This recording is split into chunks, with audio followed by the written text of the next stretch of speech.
වැඩසටහනක් සම්බන්ධයෙන් අපි කතා කරන්න කියලා මගේ අදහසක් තිබුණා. මම බිල්ඩින් ක්ෂේත්‍රයේ දැන් අවුරුදු 15කට වඩා බිල්ඩින් සම්බන්ධයෙන් බස්නාහිර පළාත වූ ශ්‍රී ලංකාවේ සෑම තැනකම ගොඩනැගිලි ඉදිකිරීම සම්බන්ධයෙන් සියලුම ගොඩනැගිලි කොන්ට්‍රැක්ට් නම්බර් ඕන කෙනෙකුට අපි ගන්න පුළුවන්.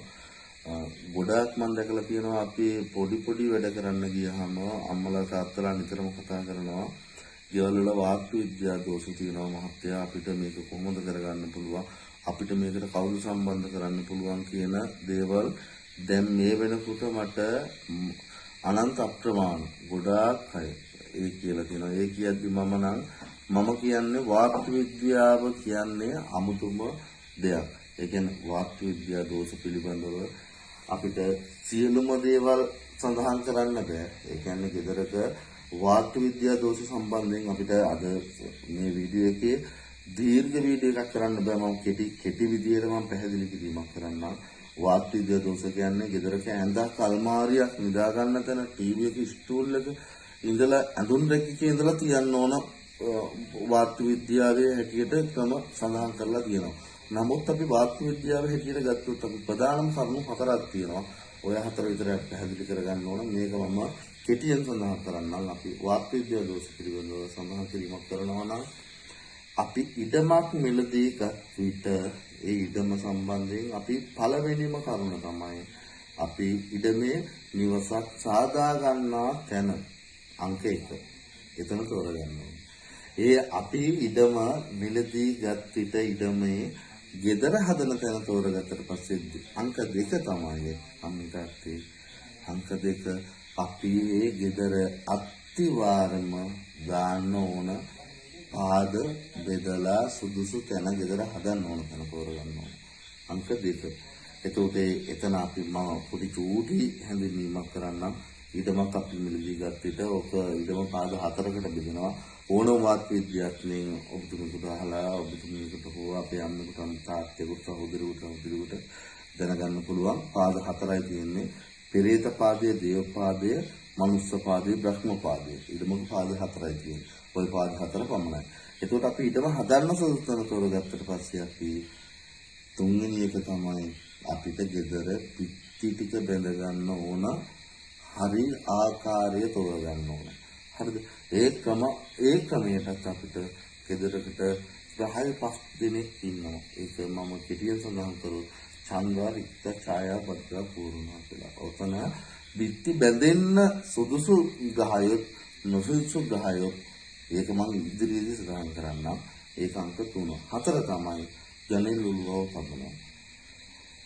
එතන තියෙනවා අපි සඳහන් කරන දිශාව අනුව උතුර, නැගෙනහිර, බස්නාහිර, වයඹ අපි සෑම දිශාවම ගත්තාම ඒ දිශාවෙන් දිශාව අනුව අපිට සාමාන්‍යයෙන් අපි උදාහරණයක් වශයෙන් ගත්තොත් උතුරු දිශාව යනුවෙන් සඳහන් කරොත් අපි උතුරු දිශාවට 4/2 කියලා සඳහන් කරන්නේ. එතකොට අපි 4/2 කියන්නේ ඒක කොටස් 4කට වෙන් කරාම කොටස් 2කටයි සුසු. අපි වාස්තු විද්‍යාව කියන්නේ. ඒකට වාස්තු විද්‍යාව විතරක් නෙවෙයි මම අලුතෙන් හදපු YouTube channel එකක්. මම මේක ඉස්සරහට බලාපොරොත්තු වෙනවා. මේෂන් වැඩ කරන බාස්මි නෑකිනුට බිත්තිය බඳින්න කොහොමද? ගෙදරක මුල් පරස් අරගන්නේ කොහොමද? ඒකට බිත්තියක් බඳින ආකාරය මොකද්ද? ඒකට ගෙදරක් හදන විදිය කොහොමද? මම මේක පොඩි කෙලිසකනක් විතරයි කරේ. ඒකට අපිට වහලයක ඒකට ජනෙල් උළුව වෙන්න ඕන ප්‍රමාණය කොපමණද? ඔත්තේ ඉරට්ටේ සංඛ්‍යාව මොකද්ද? උළුව වෙන්න ඕන සංඛ්‍යාව මොකද්ද? ඒකට ඒ වගේ මම කෙනෙකුට වැදගත්ම කරුණු. ඒ කියන්නේ මම කරන්නේ බිල්ඩින් ක්ෂේත්‍රය මගේ රස්සාව මම දැනට අවුරුදු 15ක් 20ක් පමණ.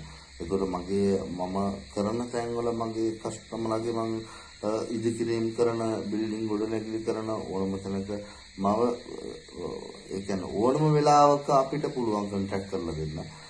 ඒකට ඒ සම්බන්ධයෙන් බිල්ඩින් ඉදිකිරීම සම්බන්ධයෙන් උනත් ඒකට කොලම්ස් 90කට එන්න ඕන දුර ප්‍රමාණය අඩි 15ද 20ද ඒ ප්‍රමාණයට එන්න ඕන කම්බි සයිස් එක මොකද්ද? එතකොට එතන එන්න ඕන කොන්ක්‍රීට් එකේ ඝනත්වය මොකද්ද? උස ප්‍රමාණය මොකද්ද? එතකොට එතන පළල කොච්චරද? ඒ සඳහා අපි ඉස්සරහට වීඩියෝ ටිකක් දාන්න බලාපොරොත්තු වෙනවා. මේක වැදගත් වෙන කෙනෙක් ඉන්නවා නම් අපි සබ්ස්ක්‍රයිබ් කරන්න. හරිද? අපිව ෆලෝ කරන්න පුළුවන්. ඔයාලා දාන ඕනම කමෙන්ට්ස් එකකට පෞද්ගලික වුණත් මම වීඩියෝ කෝල් එකක් අත දුන්නා. මොකද්ද වෙන්න ඕනේ? මොකද්ද තියෙන ගැටලුව? බාසුන් නැහැගේ ඉඳලා ගෙදරගේ හදන කස්ටමර්ගේ ඉඳලා ආකිටෙක් මහත්තුරුන්ට ඉංජිනේර මහත්තුරුන්ට පහරක් නෙමෙයි. ගෙදරකට ඇවිල්ලා මම දැනට දැකලා තියෙන දේවල් අපි කරන ඉදිකිරීම ගොඩනැගිලි බිල්ඩින් වල රුපියල් 50000 ලක්ෂේ අරගෙන ඇවිල්ලා එක විනාඩි 5කට හැරිලා යනවා. අපි ඒව දැකලා තියෙනවා. අන්න ඒක දරාගෙන ඉන්න බැරි නිසා මම මේ වීඩියෝ ෆයිල් එක හදුවේ. මේක අනිවාර්යෙන් සබ්ස්ක්‍රයිබ් කරන්න. මම TikTok, Facebook, WhatsApp ඕනම එක මගේ කොන්ටැක්ට්ස් ඇති. ඉදිරියේදී අපි අනිවාර්යෙන් වීඩියෝ එකක් කරනවා. ඒක පළවෙනි එක පමණයි. මේකෙදී ඔයගලට වැදගත් කරුණු මොනවද මට කමෙන්ට් එකක් දාන්න. මම ඒ සම්බන්ධයෙන් අනිවාර්යයෙන්ම පැහැදිලි කිරීමක් කරනවා. ඒක නිවැරදිව පැහැදිලිවම. පුදුසරණයි හැමෝටම.